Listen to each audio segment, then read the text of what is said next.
Hello there, Internet, MegaMogwai here, and I got another Legends of Runeterra video for you guys today. Sorry if my voice seems a little bit weak today. It's just a bit worn out, and I'm gonna rest it after this video. Regardless, today we're gonna be talking about Nocturne. No 12-year-old live reaction. I cry every time. If you want to blame anybody, go ahead and blame Twitch chat for that. It is actually their fault. Basically, I did do a live recording of a live reaction during my stream, and I was talking about Shroud of Darkness, and I was very excited about this card because when they announced it right before Nocturne, I went on a little bit of a ramble with this card about potential utility with Twisted Fate that I'll explain in a bit as I talk about these cards. But then Twitch chat, or at least some people in Twitch chat, were telling me that I was actually not reading the card right, that it only was for summoned units, not for units that you play. And that got me really confused. I thought I was wrong. I doubted what I said, and then I just completely did a 180 on that and said, well, Shroud of Darkness sucks then, right? And I go on that for a while. I talk about Nocturne, and then only after that, I look at Twitch chat again. It's like, no, you were right the first time. So that completely butchered the video. That would confuse the hell out of newer players. So no reaction Andy for you guys today.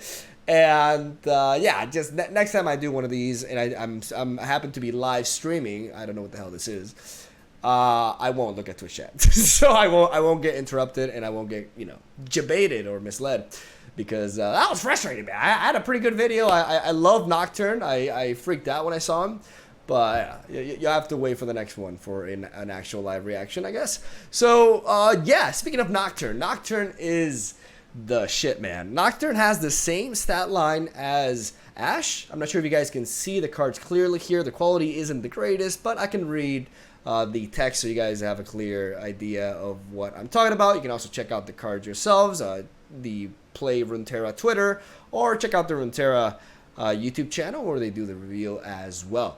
So Nocturne is a 4-mana 5/3 with Fearsome that has the Nightfall ability that says grant an enemy vulnerable and give enemies -1 attack this round, which is the same sort of style of ability as the likes of the Frenzied Skitter, with a little bit of Sejuani in the mix right there, as you're granting an enemy vulnerable for that round. And then you level up if you've attacked with 5 or more Nightfall allies, right? Which is actually not a hard requirement for a level up here, especially considering the home for the likes of Nocturne is going to be a very hyper-aggressive Shadow Isles Fearsome based build, and we're gonna see a lot of toys being incorporated with this expansion for this sort of archetype. It's gonna be really, really nasty. We've seen variants of aggressive Shadow Owls before, but they've always been paired with the likes of Freljord and like a They Who Endure list. This is gonna be a completely different sort of archetype. Also spiders, even though we haven't seen spiders in a while. But this is just going to be a completely new beast, and I think this is going to be one of the best archetypes to come out of Rising Tides, out of this new expansion, which I actually forgot the name. Go me. But yeah, I think this is really strong, man. Nocturne is really, really neat. When he levels up, other allies have Fearsome. And when you play a unit, give enemies -1 attack this round. This is like, what is the... What is the Shadow Isle Sea Monster? I forgot the name, but it's kind of like a very, very similar effect to that, but way more potent and on a 4-drop, right?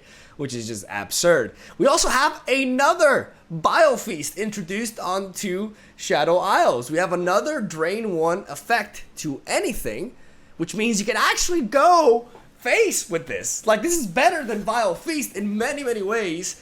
And with the Nightfall, it says create a random Nightfall card in hand. So if you have played, so in case you guys don't know what the Nightfall is, it's explained here. I didn't cover this yesterday, but I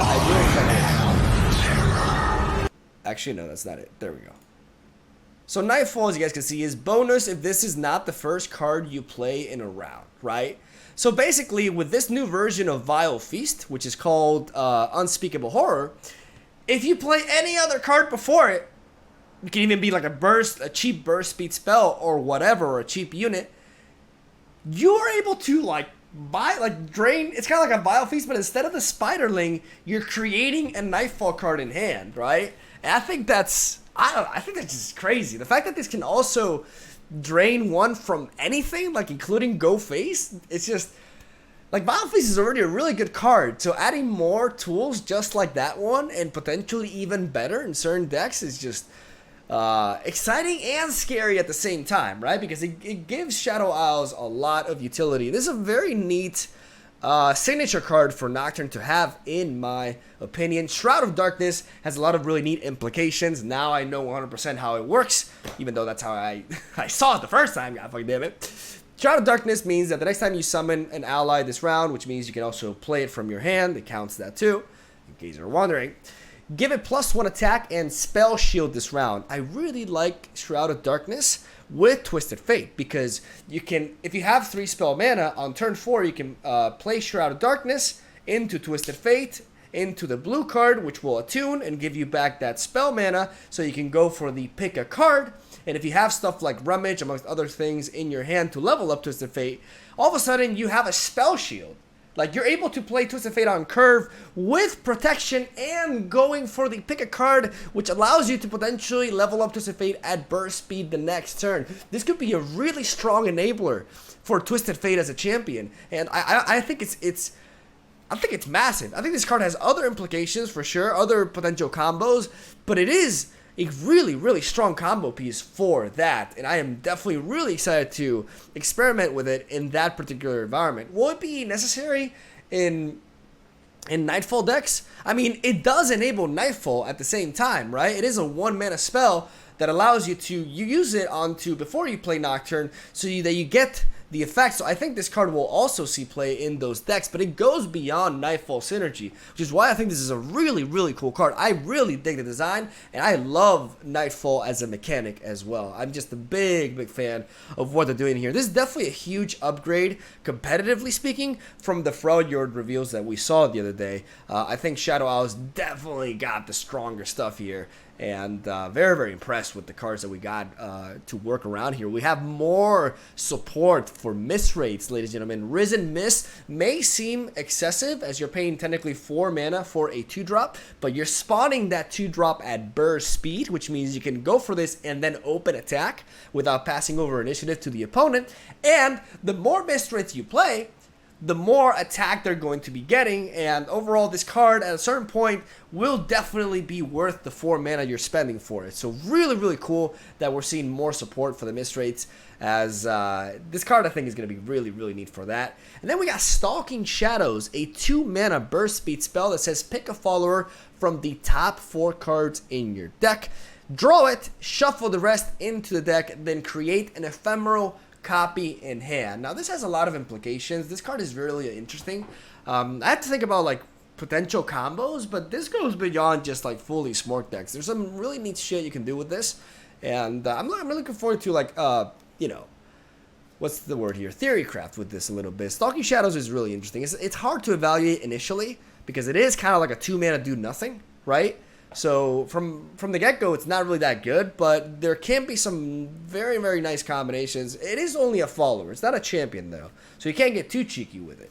But it's going to be really, really interesting to see what combos you can potentially pull off with Encroaching Shadows. But on its own, in a vacuum, perhaps the least impressive card out of this lineup right here, as we're going to go down to Nightfall, which is the mechanic that I was mentioning earlier. And we're going to look at the cards that were revealed here as well, as I did not do a video on these, and there's a lot to talk about here. I'm actually going to move my webcam, now that I realize, over to the side. Give me a second.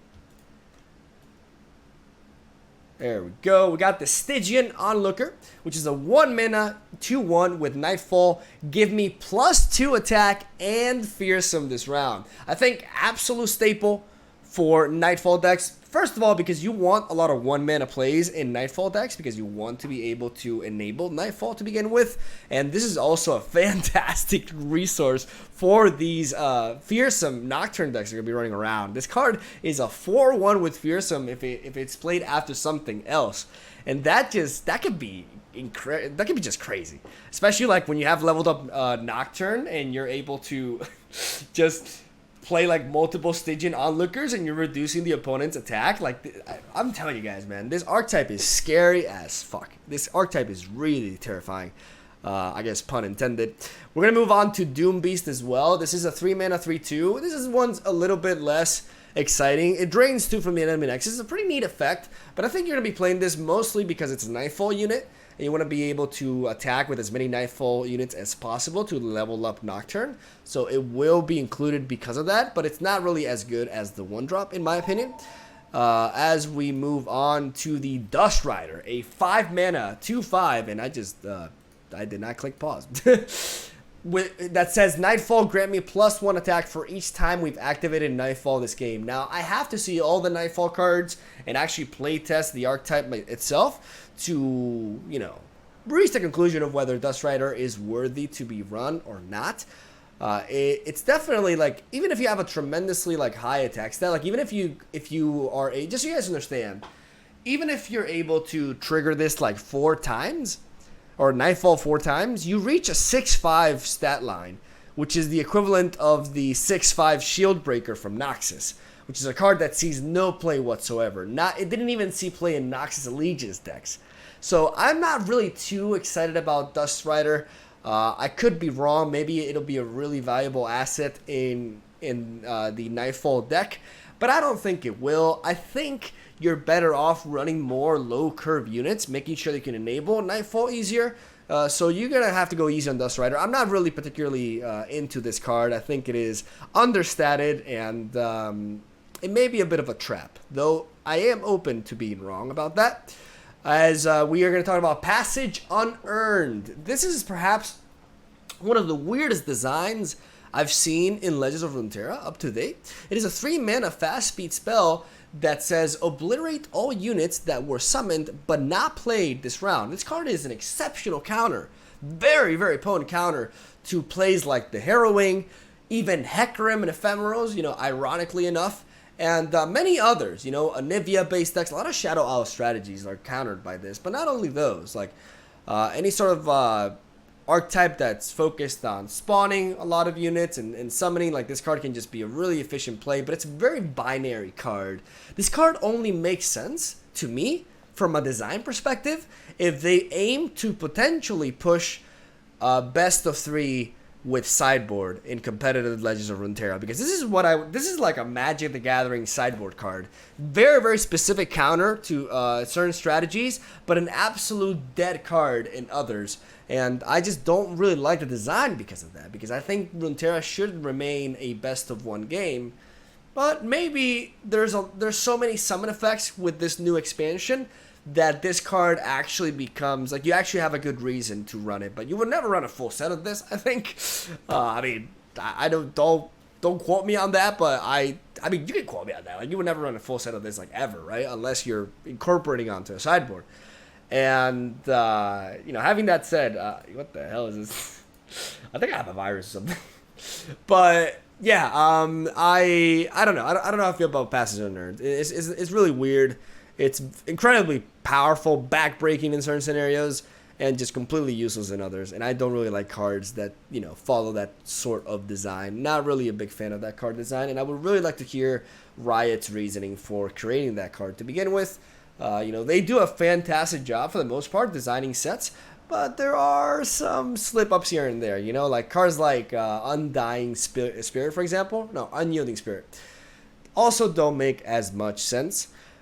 But we're going to move on from that. We're going to talk about perhaps one of the scariest, spookiest cards, both, you know, art-wise and also from a mechanics perspective in this entire batch of Shadow Owls cards. Encroaching Shadows is a 4-mana burst speed spell that says grant all allies in deck and hand +2/+2 and ephemeral. This card is really hard to evaluate. Like, this card, until like I actually put it to practice, I don't really know how to interpret this, but it just seems so fucking crazy. Like, it is a massive boost to everything in your deck and hand. So everything you haven't played already, you're giving them ephemeral, right? Which means that this card will likely only see play in either hyper aggressive strategies or, wait for it, elusives. Maybe it's time, finally, for Shadow Isles elusives. Yay, hype. Jesus Christ. I don't know. I don't know how to feel about this. It's such a wacky card, but it is a really powerful buff effect that, I don't know. It'll be very interesting to decide around this, but this card just gives me it gives you that kind of vibe that they may have missed some sort of home for it, in which it can be just fundamentally borderline broken, and I really hope that's not the case. that's basically where I leave it at. It's a very strong buff. You're giving everything ephemeral, though. Like I said, it's a very all-in sort of card, and very, very difficult to evaluate in a vacuum. Like, I actually need to test it out, but it is definitely a little bit worrisome. But maybe I have nothing to worry about, and this card is absolute trash. But I don't know, I just feel like this kind of card is either terrible or OP, one of the two. So I'm going to stand behind that, and we'll see how things pan out. But Encroaching Shadows is kind of spooky, man. It's pretty wild. So cards that ultimately, Nocturne I'm very excited about. I'm very, very excited about Shroud of Darkness, and I'm also pretty excited about Rise and Mist as well. Unspeakable Horror also seems amazing. Stalking Shadows, early to say. Definitely will be experimenting with it in several different decks. But Shroud of Darkness may be the MVP for me, man. It's just a pretty simple card, but there's a lot of like engines that you can try to enable with this, and also just go for the value play in the same time. That I just I don't know. I'm really excited to mess around with it. Nocturne, definitely one of the strongest champions revealed so far, and I definitely think Shadow Isles fearsome Nightfall aggro is going to be a thing, and it's going to be a very, very strong thing. So let me know what you guys think about these cards. What do you think about Nocturne? What do you think about the archetype? Do you agree with me on certain cards? Do you think I'm undermining some cards? Let me know in the comment section down below. Sorry for my voice. It's been cracking a little bit, but I need to stop talking after this video for a bit. Make sure that I'm ready for tomorrow, since I'm going to stream League of Legends tomorrow. Yeah, I played a couple of games against the AI, and I'm getting the hang of it, and yeah, it's going to happen. So if you guys are excited for that, then you can stop by and watch me, and I can, get wrecked by everybody. Regardless, thank you for watching. Have a soul day, and I will see you tomorrow with another video and a less awkward outro. Love ya. I'll see you around.